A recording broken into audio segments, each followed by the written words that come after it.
kita itu kan banyak informasi-informasi yang sangat mengkhawatirkan. Iya. Itu sekiranya bagaimana Kiai?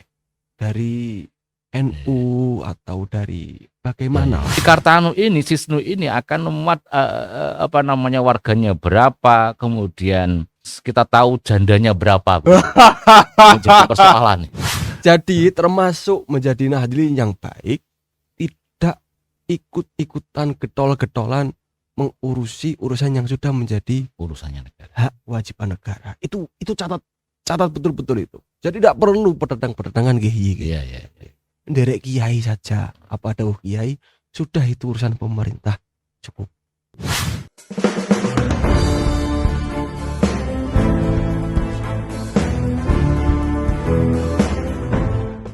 Menjadi Nahdlin yang baik dan hebat masa kini hingga seterusnya tidak cukup hanya dengan sekedar ikut derek kiai.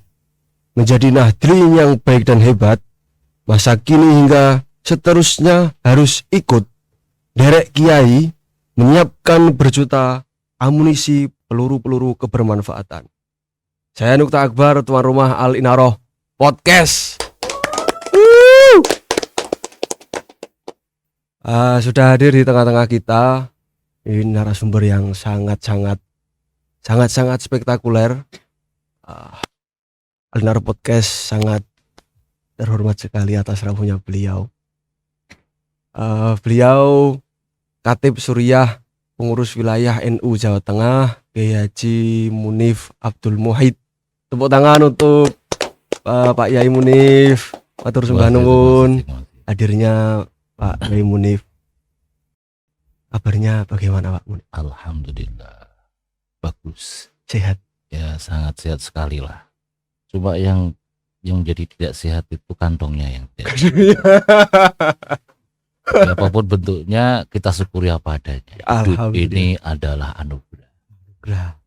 Dari pertama pembukaan saja sudah terkesan sangat bersahabat ya. Ini Khatib Suriah wilayah Jawa Tengah ini. Jadi podcast kali ini kita mengangkat tema menjadi Nahdlin yang baik. Jadi mencakup bagaimana menjadi Nahdlin yang baik. Aspek-aspek apa saja yang harus diperhatikan, dimaksimalkan, dan banyak yang lainnya. Yang tentunya dari jenengan langsung, Mbah Khatib. Ya beginilah. Sebenarnya kita ini tidak ada Nahdlin pun kita sudah aswaja, sudah Ahlus Sunnah wal Jamaah, sudah kebiasaan yang dilakukan oleh Nahdlin itu dilakukan oleh warga Nahdlin yang sekarang menjadi warga Nahdlin itu. Ya seperti budaya tahlilan, seperti budaya baca sholawat, sehingga kalau orang mengatakan NU tidak suka sama habaib ini keliru, sangat keliru sekali. Karena kita ini sebelum ada habaib itu datang ke Indonesia hampir abad ke tahun 18 lah. Ya, nah itu orang Nahdlatul Ulama sudah cinta kepada orang warga kita di Jawa Nusantara ini, sudah suka dengan tahlilan, sudah biasa membaca. Sebelum ada Nahdlin ini sudah cinta habaib sendiri ya. Sudah ada. Karena Nahdlatul Ulama itu berdiri pada tahun 1926. Sebelumnya kan sudah didahului oleh Wali Songo. Disuruh untuk kalau hormat sama guru, juga disuruh untuk hormat sama guru, sama kiai, sama orang-orang alim. Jadi akhlak-akhlak itu sudah terjalin pada saat sebelum ada Nahdlatul Ulama. Ya, kemudian muncul Nahdlatul Ulama itu sebagai upaya untuk mengkoordinir jamaah, menjamiyahkan. Kalau jamaahnya sudah ada sebenarnya. Membuat wadah-wadahnya, kemudian diorganisir, namanya diwadai, di frame, agar tidak lari ke sana kemari. Ini lo yang dibujuk kalau yang Nahdlatul Ulama kayak gini lo. Ini di frame aja, jadi semacam dilokalisir. Nahdlin sebelum ada Nahdlin, yang bukan Nahdlin pun sudah Nahdlin itu sendiri. Iya, sudah Ahlus Sunnah wal Jamaah. Sudah Ahlus Sunnah wal Jamaah. Yang dilakukan oleh para kiai-kiai, para guru-guru kita sudah melakukan itu. Jadi kita harus hormat sama orang tua sama kiai, habaib, seperti baca sholawat tibaan sudah sejak dulu. Terus begini ya, jika kita mengkerucut dengan warga Nahdliyin, sebenarnya warga Nahdliyin ini siapa sih? Atau mereka yang khusus mempunyai misal Kartanu misal, atau siapa saja bisa mengeklaim dirinya sebagai Nahdliyin atau bagaimana? Ya. Saya akan memulai dari sebuah organisasi jamaah yang sudah dijamiahkan itu. Ya, ada istilahnya ada aturan-aturan tertentu untuk mencapai pada tataran itu menjadi warga Nahdliyin. Ya, mestinya itu harus ada anggotanya. Karena jamaah itu tanpa adunya seperti negara itu tanpa ada rakyatnya tidak disebut negara. Tanpa ada pemimpinnya juga tidak disebut negara. Jadi negara ini Nahdliyin itu hampir sama. Jadi negara atau organisasi itu hampir sama. Jadi maka seperti apa yang disebutkan oleh Sayyidina Ali, la islama illa bi jamaah wala jama'ata illa bil imarah wala imarata illa bit ta'ah. Tidak ada sekelompok organisasi atau jamaah kalau tidak ada satu pimpinannya. Dan pemimpin tidak akan pernah bisa disebut dengan seorang pemimpin kalau tidak ada yang mentaatinya. Jadi ada interaksi lah, jadi saling membutuhkan. Kalau kalian jadi rakyat, maka kemudian kamu harus mengikuti apa yang menjadi keputusan yang diputuskan oleh Nahdlatul Ulama. Jadi warga Nahdlatul Ulama ini siapa? Ya orang-orang yang ahli sunnah wal jamaah ala Nahdliyah. Sebenarnya kalau kemudian kita bicara tentang Kartanu atau kartu tanda anggota, gini, karena memang kita saking banyaknya begitu. Saking banyaknya. Jadi tidak terorganisir, belum terorganisir. Ada warga jumlahnya berapa, hanya melewat polling saja. Lewat polling, lewat ya itu hanya klaim sekitar 60% warga Nahdlatul Ulama. Tetapi di Jawa Tengah sebenarnya sudah dilakukan itu dengan ada sistem informasi strategis Nahdlatul Ulama. Ini yang disebut dengan Sisnu ini. Jadi Sisnu ini sudah akan mencakup hal itu kan. Sisnu sistem informasi strategis Nahdlatul Ulama. Jadi di situ itu kita akan bisa ini karena kita sudah lewat generasi milenial itu. Jadi, organisasi kita juga harus milenial. Generasi Z. Ya, sekarang sudah pada generasi Z. Jadi semuanya harus digital. Harus digital.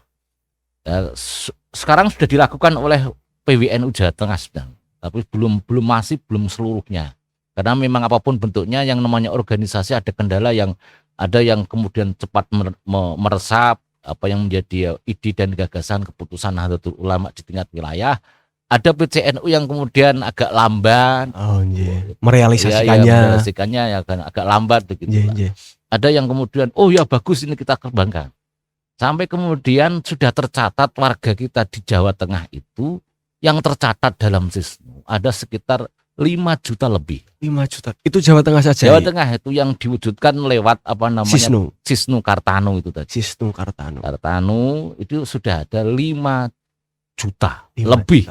5 juta lebih itu yang ada di Nahdlatul Ulama PWNU Jawa Tengah. Yang mempunyai Kartanu. Bentuk formal Kartanu itu. Kartanu kemudian di Kartanu ini Sisnu ini akan memuat warganya berapa, kemudian artinya kita tahu jandanya berapa. Menjadi persoalan nih. Menjadi masalah itu tadi nih, akan tahu jandanya itu berapa. Janda yang anaknya 1 berapa, yang kira-kira yang janda sudah tua itu berapa udah yang tahu. Belum anak, yang belum punya anak juga bisa tahu. Udah tahu itu.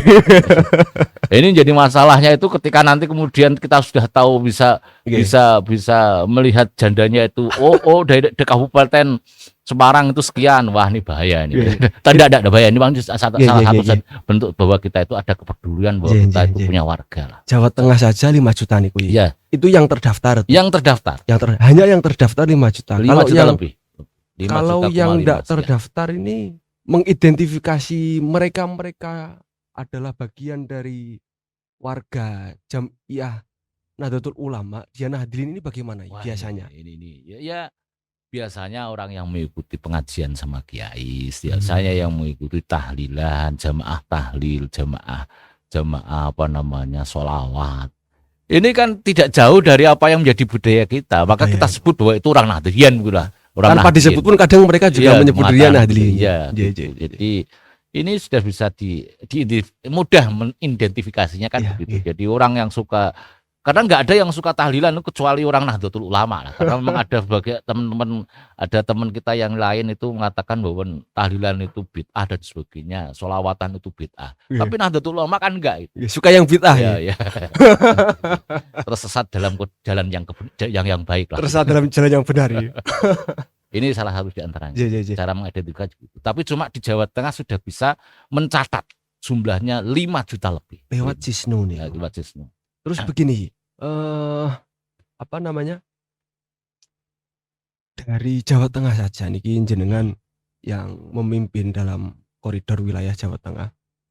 5 juta yang sudah tercatat terdaftar dalam sistem Nahdlatul Ulama Jawa Tengah. Kira-kira dari jenengan pribadi berat gak? Dari jenengan yang mempunyai status kepemimpinan di NU Jawa Tengah itu kira-kira bagaimana Kiai? Jadi kita jangan salah mengartikan PWNU itu pemimpin Nahdlatul Ulama tingkat wilayah. Bagaimana itu? Jadi karena kita itu niatnya PWNU itu artinya kan pengurus. Pengurus itu kan ngurusi. Boso yang lain kalau tasan ini khidmah lah. Kita ini sebenarnya khidmah dengan warga Nahdlatul Ulama. Dan warga Nahdlatul Ulama itu kita berkhidmah, kita mendedikasikan dirinya untuk warga Nahdlatul Ulama. Maka disebut dengan pengurus. Bukan pemimpin. Ketika pemimpin ini bahaya, kalau pemimpin itu semuanya harus harus berada di depan, harus dan sebagainya. Ya, mengkoordinasinya itu kan ada PCNU, dari mulai ranting sudah ada. Jadi kemudian dari ranting kemudian ke MBC. Kita melalui MBC kebutuhan-kebutuhan yang strategis, kemudian disesuaikan sajalah kebutuhan di MBC itu, warga di situ itu apa kebutuhannya dan apa kekurangannya. Lewat MBC, kemudian lewat PCNU tingkat kabupaten, kemudian wilayah. Dan ini namanya pengurus wilayah Nahdlatul Ulama, bukan pemimpin warga wilayah Jawa Tengah. Kalau pemimpin itu harus diikuti, harus ditaati dan sebagainya. Pengurus itu kan melakukan ketentuan atau keputusan-keputusan rapat kerja yang diputuskan oleh Nahdlatul Ulama di tingkat wilayah untuk warga Nahdlatul Ulama di tingkat wilayah Jawa Tengah. Maka tidak, kalau kita bilang sukar ya sukar, bilang tidak ya tidak. Kalau yang tidak itu yang kemudian tidak, yang mengabaikan keputusan itu tadi, tidak mau menjalankan. Seperti yang penting kita itu tanda tangan, kita berangkat, mertambuh lah cara basa cah. Yang penting punya jabatan. Ini persoalan ini yang pengurus yang perlu diurusi yang kayak gini. Nah ini kalau pengurus wilayah ini sebenarnya orientasinya adalah khidmah, mengurusi tadi seperti yang jenengan katakan, bukan pemimpin dalam ranah provinsi yang nanti memberi arahan kepada cabang-cabang atau apa. Ada gak? Atau malah mungkin ini jadi persoalan sendiri tadi yang ini justru pengurus yang harus diurusi ini, itu dalam ranah konteks masalah apa? Ya masalah kemudian teman-teman yang jadi pengurus tidak aktif, kemudian tidak punya sign of crisis. Bosonya kan begitu. Sign of crisisnya itu kurang. Jadi akhirnya menjadi urusan. Ya perusahaan terus kemudian hanya menggunakan jabatan atau tingkat setara strata kepengurusan itu hanya merupakan jabatan prestius, hanya merupakan jabatan yang kemudian di situ akan membuat prestasi dia lah, bisa dipandang. Ini yang jadi urusan. Ya akhirnya kemudian orang-orang biasanya yang kayak gini ini orang pragmatis, akan menarik-narik organisasi ke dalam hal-hal untuk pribadinya sendiri. Orang Ini oportunis masalah. juga kayaknya. Soalnya sekarang itu oportunis, pragmatis dan sebagainya. Ini yang menjadi masalah. Jadi akhirnya Keluar konteks, keluar tidak konteks. tidak fokus dalam menjadi seorang pengurus. Jadi ya maunya ya harus dilayani kayak gitu. Saya pengurus loh nih.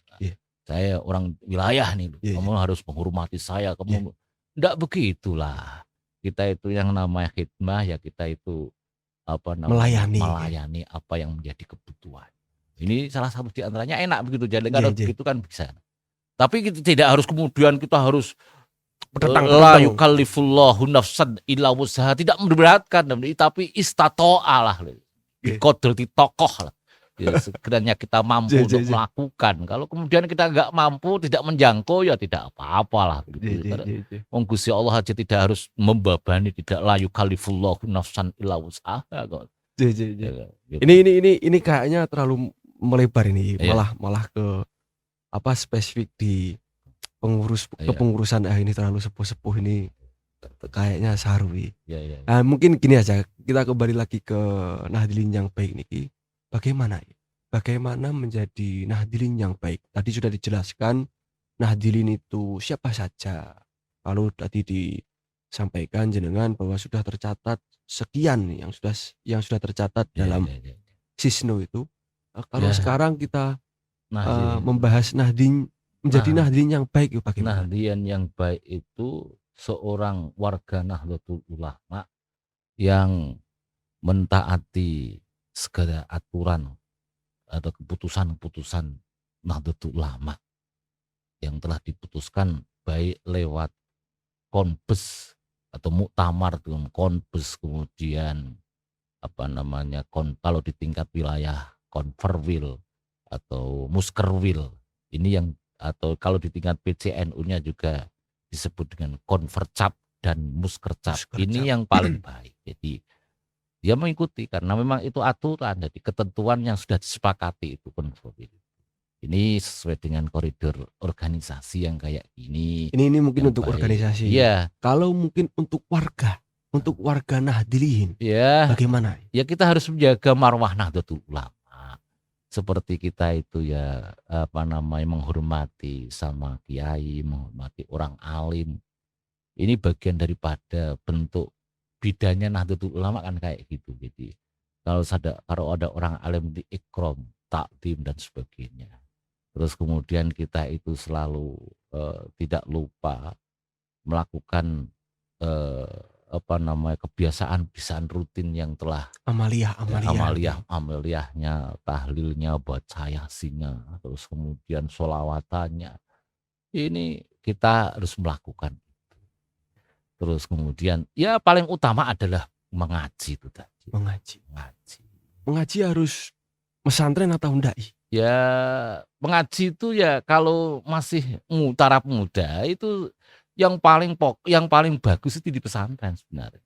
Yang bisa artinya apalagi pada saat zaman sekarang ini, ketika kita melihat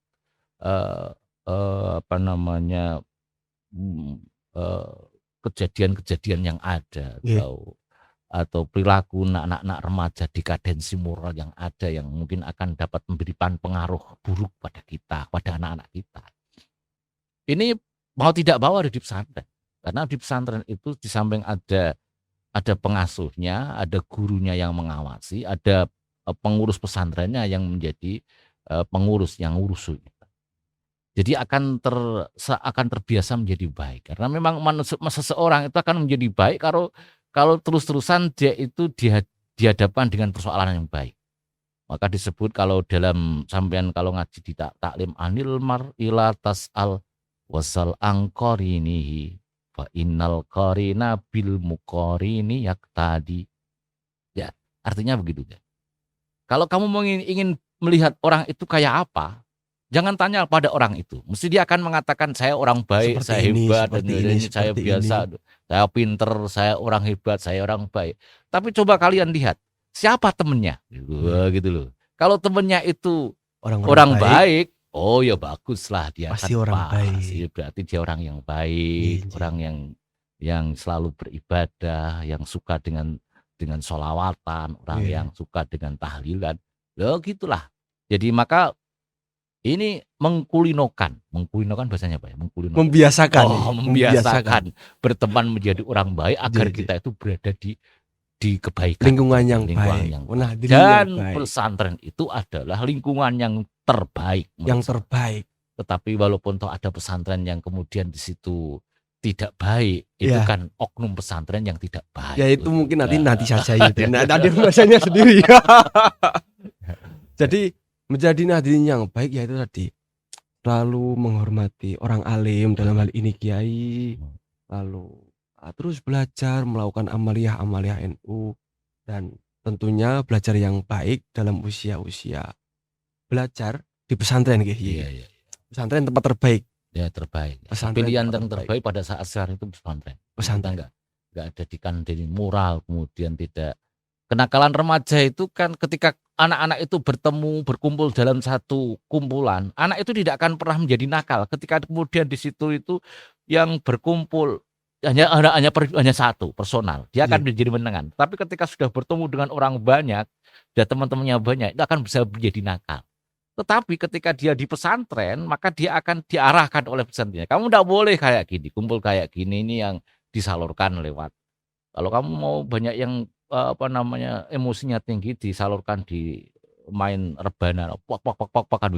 Diperbanyak aktivitasnya gitu, ekspresinya ditampilkan dan sebagainya. Itu satu di antaranya. Gitu. Salah satu menjadi baik berarti sering-sering berkumpul dengan lingkungan yang baik. Lingkungan yang buruk mempengaruhi juga. Dia nak Jawanya jangan ojo cedak kebukupak. Ojo cedak kebukupak. Jangan dekat dengan kerbau yang kotor. Karena dekat dengan kerbau yang kotor akan bisa kita menjadi kotor. Kerbau yang bersih saja bisa kotor apalagi kerbau yang kotor. Ini sampean bisa bayangkan kok iso kebu. Lah karena memang kayak saya itu generasi kuno begitu. Saya tahu ada bermain dengan kerbau di sawah itu kan banyak kerbau setiap bermain di sawah itu kan ada membajak, kemudian belisat-belisot di tempat yang. Jadi saya tidak tahu itu, jadi saya tidak menangi itu. Terus kemudian itu kalau buntutnya itu kan keluar kayu tak mesti ya. Itu mesti kan kalau dekat itu kamu akan kena kecipratan ketidakbaikannya itu. Lalu ke poin berikutnya, peran NU secara umum dulu nih. Peran NU itu secara keseluruhan bagaimana? Lalu menurut panjenengan, menurut Kiai, peran NU yang itu sudah menjadi pola NU sendiri itu concern di bagian apa untuk jamiah dan untuk warga-warga nahdliyinya ini? Iya. Jadi Nahdlatul Ulama itu sebagai partner negara. Ada negara itu untuk ngurus warganya itu saya rasa tidak akan pernah menjangkau keseluruhan. Jadi Nahdlatul Ulama itu hadir itu untuk menjadi partnernya yang masih ada kekosongan yang belum disentuh oleh negara itu kan di grassroots atau di rakyat, di warga itu kan tahu ini hal ini. Nah ini posisinya Nahdlatul Ulama di situ. Membackup. Sekalipun toh pada dasarnya Nahdlatul Ulama itu adalah ormas keagamaan, tetapi Nahdlatul Ulama itu punya lembaga-lembaga untuk menjangkau itu, seperti lembaga pertanian, menjangkau di bidang pertanian. Negara masih kekurangan pupuk. Dan negara ini ngasih subsidi pupuk sekian persen. Ya. Ini kemudian kesulitan pupuk. Ini kan jadi masalah begitu. Untuk negara ini, untuk warganya juga, untuk petani juga masalah. Maka kehadiran Nahdlatul Ulama di situ memberikan satu edukasi kepada warga. Oh ini kalau kekurangan pupuk, kita itu di sekeliling kita itu banyak pupuk-pupuk organik yang bisa dibuat untuk menjadi pupuk. Iya. Jadi kemudian Nahdlatul Ulama memberikan satu edukasi, pelatihan, pendampingan untuk beralih pupuk organik itu tadi. Di Jawa Tengah kalau dihitung membantu kepada pemerintah itu sudah triliunan itu. Iya. Hampir sekitar 30 triliun lah. Iya. Kalau orang-orang pemerintah itu mau tahu lah, Iya, mau iya. ngerti di Jawa Tengah. Iya. Karena persoalannya bagaimana? Jadi orang-orang sekarang yang sudah beralih kepada organik, Pupuk organik itu. pupuk organik, itu berarti dia tidak mengambil subsidi yang diberikan oleh pemerintah terhadap warganya. Subsidinya kemana ya? Nah ya berarti berkurang kan Oh, begitu. Artinya dia itu sudah tidak membebani pada anggaran negara. Iya.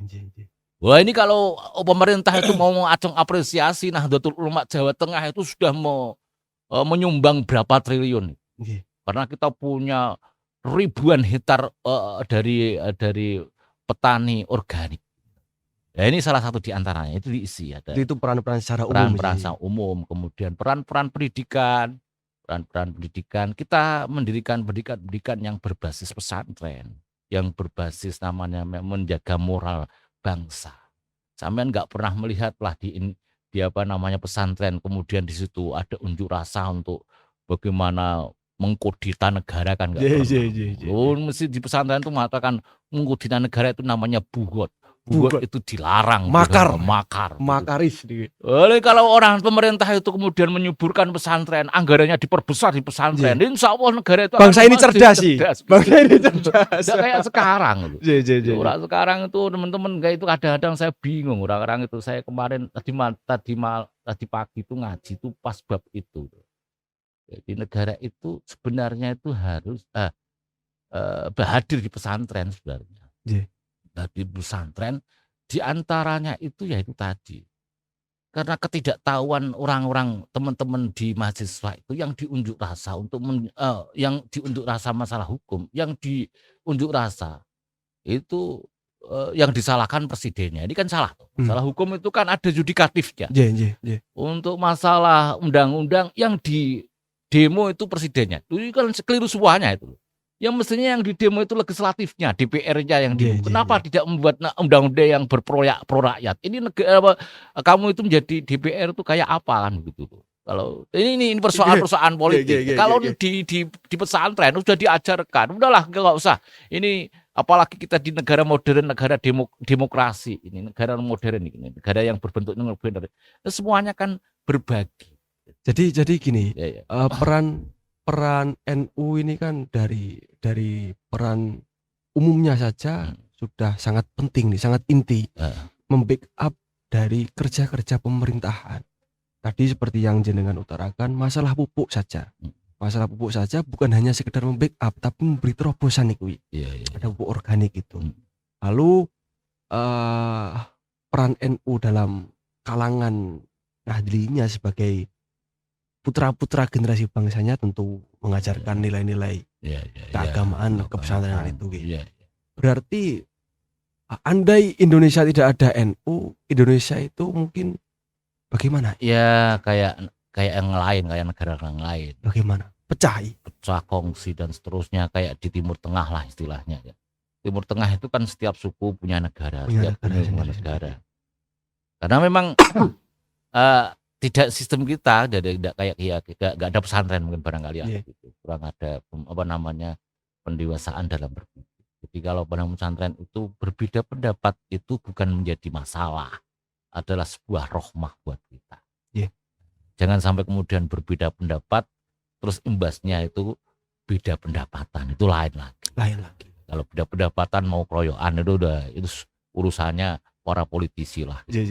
Ini dari hubungan NU dan pemerintahan yang sangat fungsional ini, artinya NU juga membackup pemerintah juga butuh terhadap backupan NU.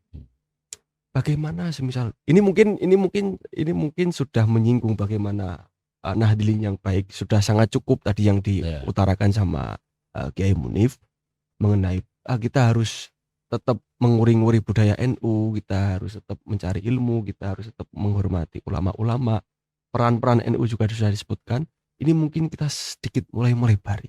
Iya. Jadi dari peran fungsional NU dan pemerintahan ini, kadang kan mungkin, dan itu tentu familiar di kita mungkin, ada yang menyalahgunakan kendaraan, salah satu kendaraan ini untuk menjangkau hal lain dari fungsi kendaraan ini sendiri. Bagaimana nih Kui? Jenengan selaku dari Khatib Suryani. Ya, apa ya kalau Mbah Hasim itu bilang siapa yang ngopeni NU, maka di situ akan diaku menjadi santrinya. Dan nanti kalau meninggal dunia kita akan diakui menjadi santrinya. Kita siapalah, kita kalau berjamaah kan itu yang saya itu ya berharap banyak itu bagaimana kita mendapatkan berkah dari para masyayikh yang ada. Khidmah Nahdlatul Ulama kan. Ketika kemudian ada orang yang menyalahgunakan, maka yang akan menjadikan satu ya istilahnya apa ya, istilahnya ya akan mendapatkan walat istilahnya. Terus kemudian kalau kita ini lebih spesifik lagi lah, umpama kemudian kita itu kita sudah sepakat bahwa Nahdlatul Ulama itu adalah, kita sudah berkhitoh lah. Kita sudah khitoh tidak ngusut tentang politik, kemudian ditarik-tarik ke ranah politik seandainya. Ya jangan Nahdlatul Ulamanya yang ditarik-tarik. Karena politik itu adalah sebuah kewajiban warga. Bukan organisasi. Kita itu harus berpolitik, karena politik itu kewajiban kifayah seorang warga rakyat. Maka kita itu jangan membawa organisasi. Dalam hal ini yang praktis, politik praktisnya. Karena negara kita sudah dalam kita sudah berpolitik, politik kita itu adalah politik kebangsaan. Kalau politik kebangsaan oke lah. Bagaimana kita itu menyatukan negara, bangsa, pulau-pulau dari suku-suku yang ada dalam satu koridor, dalam satu bingkai Tunggal Ika. Salah satu di antara. Tapi kalau sudah pragmatis, kemudian sudah praktisi, sudah menarik-narik kepentingan ini. Bagaimana ini mau tidak mau kemudian saya mengatakan bahwa oke lah politik itu akan litas linas untuk mensejahterakan manusia, untuk mensejahterakan masyarakat gitu. Tetapi kalau kemudian politik yang diartikan itu benar, ya benar itulah adanya untuk mensejahterakan masyarakat di maslahatil ummah. Tetapi yang terjadi pada saat sekarang yang berkembang itu sudah politik itu identik dengan kepentingan saat sekarang. Identik dengan kepentingan yang pribadi, kepentingan ya ini jadi masalah. Maka yang terbaik kita itu kalau kita sudah sepakat ini organisasi kemasyarakatan, kita enggak berpolitik, ya kita jangan bermain politik, kecuali kita itu berpolitik dengan pribadi-pribadi. Toh kita enggak bisa ditinggalkan dengan politik. Satu kali kita lepas baju lah. Ini kan masih dalam konteks Nahdlin ini. Masih dalam konteks Nahdlin, cuman hanya dalam pembahasan perspektif yang berbeda nih. Misal kita ke politik nih. Kalau yang amit nyuwun sewu yang mempolitisasi NU dari kubu NU sendiri misalnya, itu bagaimana ya? Kita itu kan sudah ada aturan sebenarnya di Nahdlatul Ulama itu. Jadi orang yang menjadi pengurus harian itu tidak boleh merangkap jabatan sebagai pengurus di tingkat politik. Praktisi ini. Kalau kemudian yang tidak di pengurus harian nggak jadi masalah. Terus orang akan berpihak pada partai politik tertentu, itu hak pribadi, hak masing-masing pribadi. Tetapi bukan, dan tanda kutip bukan Nahdlatul Ulama. Ini masalah karena kita itu warganya tidak cuma dalam satu partai politik, tetapi kita dalam berbagai macam politik yang ada, itu dia itu banyak warga kita. Kira-kira ketika warga NU yang dalam hal ini seperti jenengan ini yang punya amanah dalam dalam kepengurusan iku ketika masuk ke dalam ranah politik itu kira-kira merusak wajah dari NU itu sendiri ndak menurut panjenengan? Ya, kalau saya selaku Khatib Surya, Nggih, saya masuk dalam politik praktis. praktis. Ini masalah buat saya. Saya harus Masalah. menanggalkan baju saya, harus saya tanggalkan, saya harus mundur, tidak akan Wah. mau menjadi pengurus Nahdlatul. Masya Allah sekali ini, Masya Kalau Allah sekali. kemudian saya pribadi dalam hati kemudian saya berafiliasi dengan partai tertentu, Nggih. ini urusan pribadi saya. Tetapi kalau saya sudah pakai baju Khatib Suryah begitu, terus Harus bersih. harus bersih, clean lah, Nggih, harus clean lah untuk tidak memakai berpolitik itu tadi. Karena kita yang diayomi di Nahdlatul Ulama itu berbagai macam politisi atau orang-orang politiknya itu tidak semuanya jadi satu politik, tapi bermacam-macam di partai-partai politik tadi. Ya, jadi begitu caranya. Kalau pandangan jenengan dari yang seperti itu, menurut jenengan pernyataan jenengan bagaimana? Jika misal dari Tanfidiyah misal nih, dari cabang misal, ya lalu terjun menggunakan jabatannya sebagai kendaraan masuk ke dalam dunia praktis, politik praktis itu, menurut jenengan sendiri bagaimana menanggapi hal itu? Kalau itu masih struktural Nahdlatul Ulama, ya saya berharap untuk meninggalkan baju itu dan dia harus mundur. Tetapi kalau dia mau menarik gebongnya itu urusan dia, kan simpatisan beliau lah. Tetapi kalau kemudian dia itu masih menjadi punya jabatan struktural di Nahdlatul Ulama, ini sangat tidak etis dan menyalahi aturan undang-undang yang ada, undang-undang ADART lah. NU-nya itu sendiri. Begitu caranya begitu. Kalau sekarang tahun-tahun yang identik dengan tahun-tahun pesta politik nih. Dan sebentar lagi ada Pilpres. Sedangkan NU ini kita tahu bersama bahwa NU ini menjadi tadi seperti yang jenengan sampaikan, partner inti dari pemerintahan.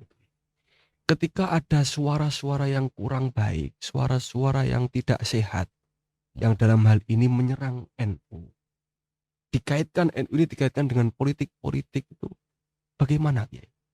Ya karena tidak tahunya orang itu, dia itu menyerang bahwa NU itu berpolitik.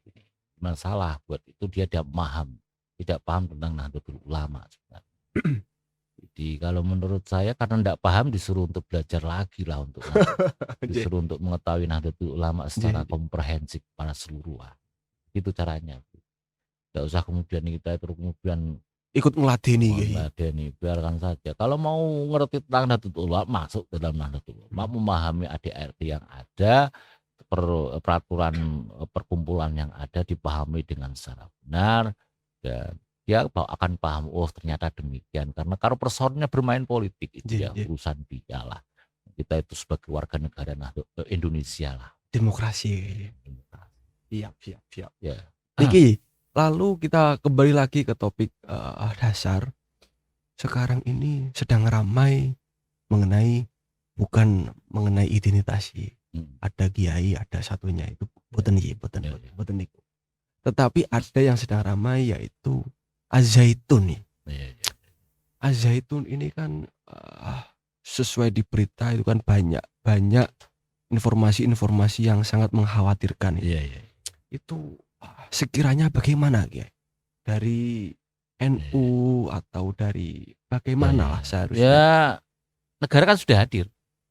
Ya kita sudah berterima kasih kepada negara sudah hadir untuk menyelesaikan persoalan Az-Zaitun, karena dirasa pada waktu itu Az-Zaitun itu berdiri dengan segudang masalah dan menyisakan beberapa masalah istilahnya. Dan pada saat sekarang pada akumulasi masalah yang bertumpuk-tumpuk, kalau tidak segera diselesaikan, harus segera diselesaikan oleh pemerintah, karena itu ada aturan tentang pidana, ada perdatanya, ada semuanya itu kan negara juga hadir dan penegak hukum lah silahkan untuk melakukan itu. Jadi kita harus untuk warga kita dibentengi lah, jangan sampai kalau kita mau cari pesantren mau masukkan pesantren anak-anaknya ke pesantren itu dilihat profilnya yang jelas, kiainya juga yang jelas, tidak abal-abal karena sekarang itu banyak kiai yang istilahnya pondok pesantren yang kemudian itu istilahnya punya duit banyak, dia mendirikan bisnis sih. Kemudian dia ngundang kiai. Ini bukan tipikal pesantren yang ada. Tipikal pesantren itu yang seorang pengasuh itu sebagai pemilik, sebagai pengasuhnya begitu. Jadi yang terjadi kan tidak semacam itu. Yang terjadi itu orang-orang pemilik modal punya duit banyak, kemudian buat yayasan, terus kemudian di situ punya kolega di tingkat pemerintah tinggi, di pemerintahan pusat, dan ada digelontorkan bantuan untuk membuat infrastruktur. Wah, ini masalah nih. Ini mesti ya dalam tanda kutip nih, pondok pesantren yang dalam tanda kutip. Ada hal terselubung ini. Ada hal terselubung. Mestinya ini perlu kajian ulang negara. Kemenak terus mengkaji ulang. Ya, seorang pengasuh itu harus memang betul-betul seorang kiai lah. Ya punya latar belakang pesantren yang jelas, kemudian kemampuan keilmuannya jelas, terus kemudian kezuhudannya jelas. Gitu loh. Baru kemudian keluar izin operasionalnya. Tidak semuanya tidak pukul rata ini pondok pesantren. Ada masalah nih. Ini yang jadikan masalah yang kayak gitu. Ya itu juga semacam itu, mungkin barangkali dulunya itu punya modal banyak, punya kolega di pemerintahan pusat, kemudian bisa mendatangkan dana banyak, dana dari pemerintah pusat buat infrastruktur, dibuat branding pondok pesantren. Wah, bahaya. Ini makanya yang terjadi masalah sekarang. Dan ini banyak sekali pondok-pondok pesantren model kayak gini. Selain Al-Zaitun masih banyak. Ya masih banyak sekali, ada pondok-pondok pesantren yang kemudian itu di belakangnya ada sesuatu yang tidak mengenakan, yang buat rusak pondok pesantren. Itu satu ya. Lalu semisal ini masih satu nuansa masalah. Iya. Contoh taruhlah begini, Nyuwun Sewu, kemarin di Kabupaten Batang itu ada pondok Al-Minhaj itu.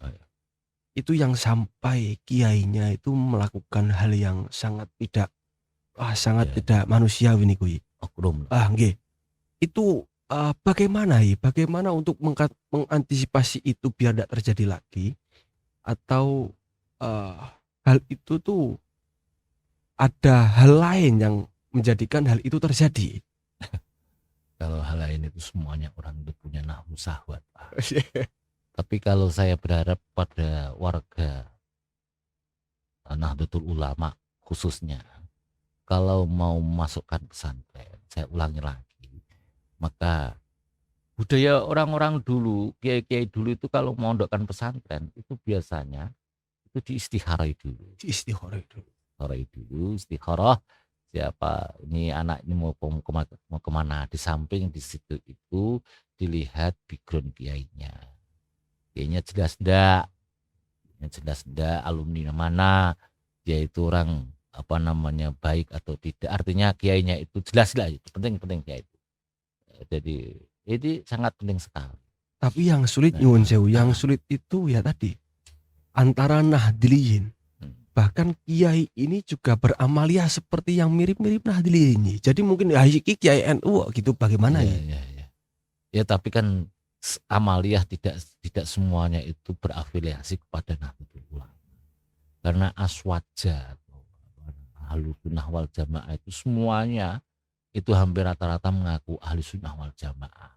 Bahkan sekarang ada orang Ahli Sunnah wal Jamaah yang anti tahlil, anti manakib itu juga mengatakan dirinya itu Ahli Sunnah wal Jamaah as-salafi begitu. As-salafiyah. Nah, ini masalah. As-salafi kuno lah, ini orang nggak tertarik. Ini pondok pesantren as-salafi.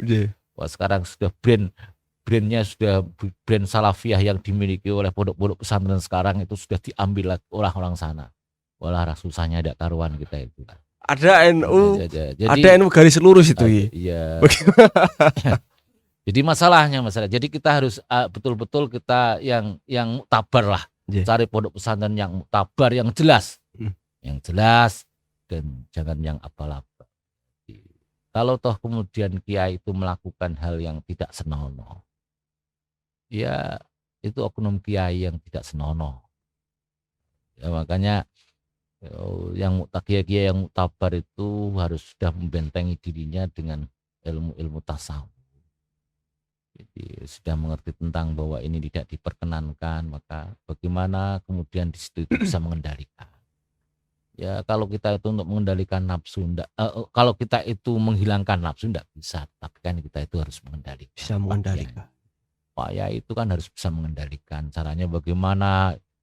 Dicarilah di kitab-kitab tasawuf itu bagaimana caranya. Jangan kemudian RPG Pak Yai. Memilah pesantren ya. Memasukkan anaknya yang nanti menjadi latar belakang pendidikan anak tersebut, ini termasuk ikhtiar untuk menjadi warga Nahdlin yang baik, betul. Ya, itu bagian ikhtiar kita lah. Bagian ikhtiar kita untuk mencapai, untuk